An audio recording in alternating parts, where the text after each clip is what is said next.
Producers, in this video, we're going to be making a Pluck sound with Plugin Boutique's WaveOSC Wavetable Synth. Let's jump in. So this is the sound we're going to be going for.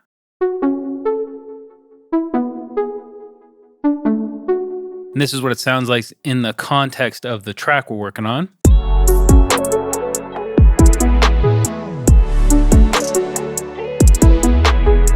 We're going to be aiming for something like that, definitely a Pluck vibe or shape, but we're not going to be trying to get exactly that sound. And along the way, we're going to learn a little bit about how this synth works and how to get a nice sounding, thick, wide Pluck sound. Let's go ahead and jump in. The first thing we're going to do is initialize the patch.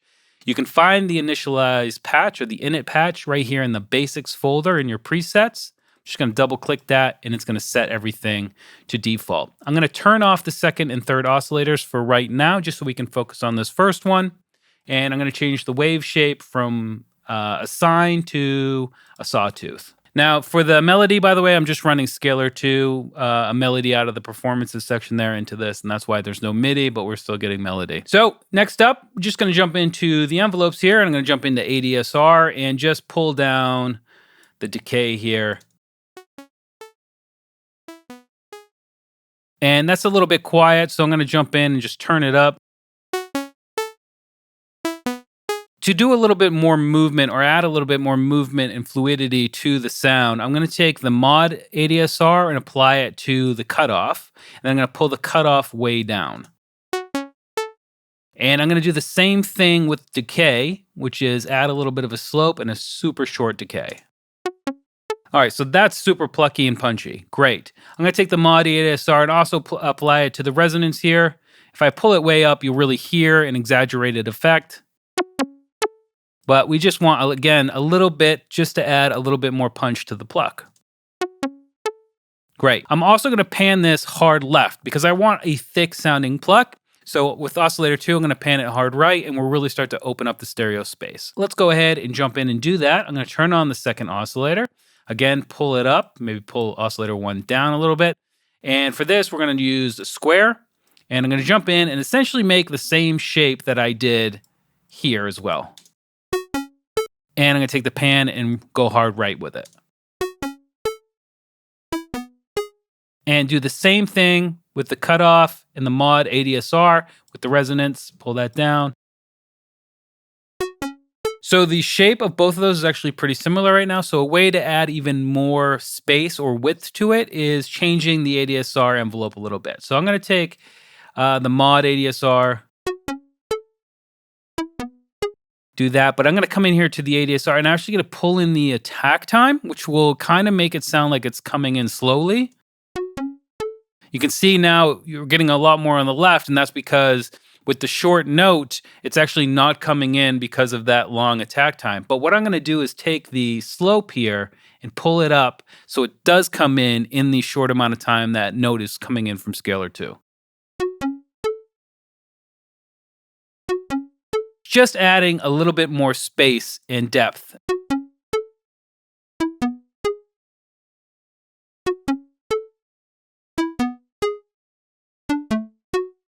So that's pretty great, okay? We're getting a lot of stereo imaging happening without any of time-based effects right now. And we did that with panning and with a little bit of different attack times in the ADSR envelope. Let's keep moving. I'm going to add some delay over here and a little bit of distortion. Now, these effects come before the third oscillator, and they work in parallel once you've generated a wavetable. But for right now, let's see what we get if we add a little bit of delay. Let's come in and, I don't know, we can do this. Let's go cross type, lop off some of the bottom and the high.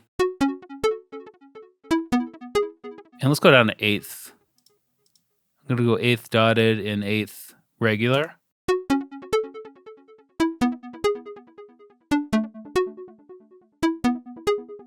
So just by rolling off a lot of the high end of the spectrum on the delayed signal is really giving us the vibe I'm looking for. Let's jump into distortion and add a bit of that. I'm also going to do the same thing by rolling off the bottom and the top. The next thing to do, if we want to use an additional oscillator or the wavetable oscillator here, all we need to do is generate a wavetable, which will give us a pretty extensive wavetable of this combination of both of those two oscillators and any of the effects from the top there that we've added together. And this is the wavetable we've got. And if I come into the balance here, I turn it on and then turn off the other ones, we can hear what it sounds like.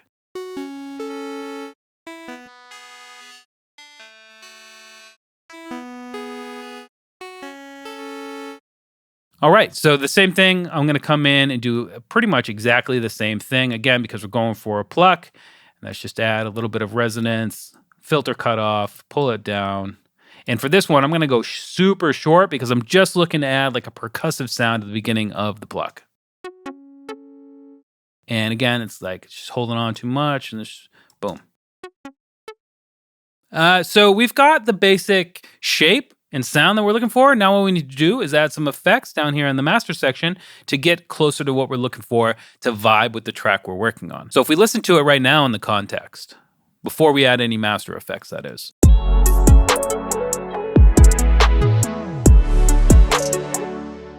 Sounded pretty good. So what I'm gonna do is come in and just filter off the high end there.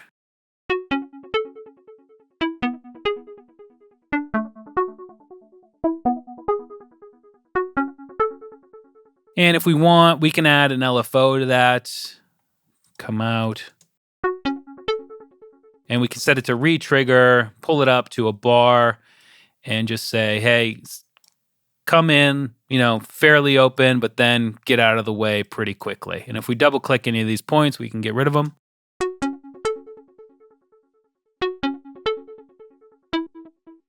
Let me bring this over.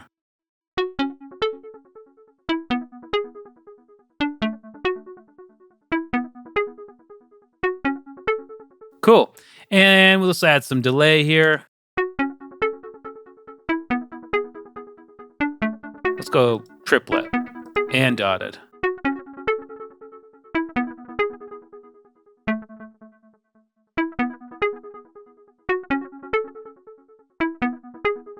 And let's also add a little bit of chorus.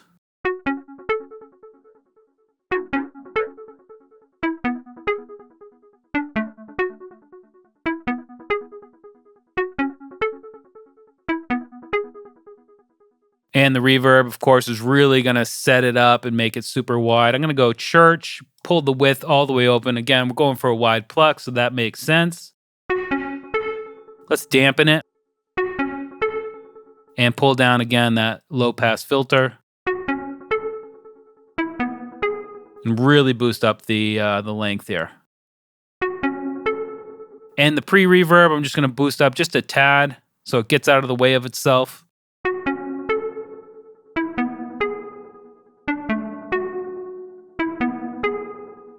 And we've got a really nice subdued pluck sound. Now we can keep adding other effects. There are a ton inside of here, perhaps distortion.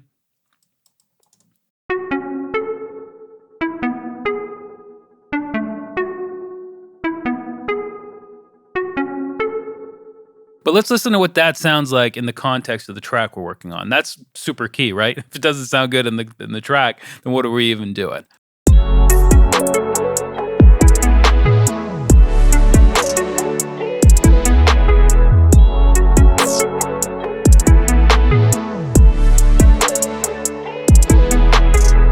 And remember, we can still come in and perhaps let's re-trigger some automation on this wavetable and just see what it does. I'm going to come in and solo the track and solo that oscillator.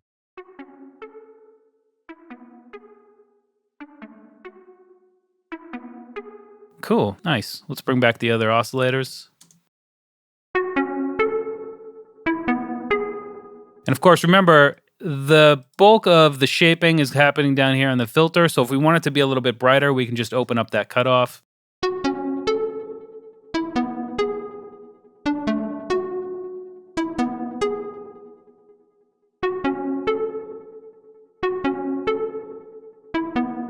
I think that's pretty close to where we had it before. And last test, let's just run it again with the track just to make sure everything is sounding copacetic.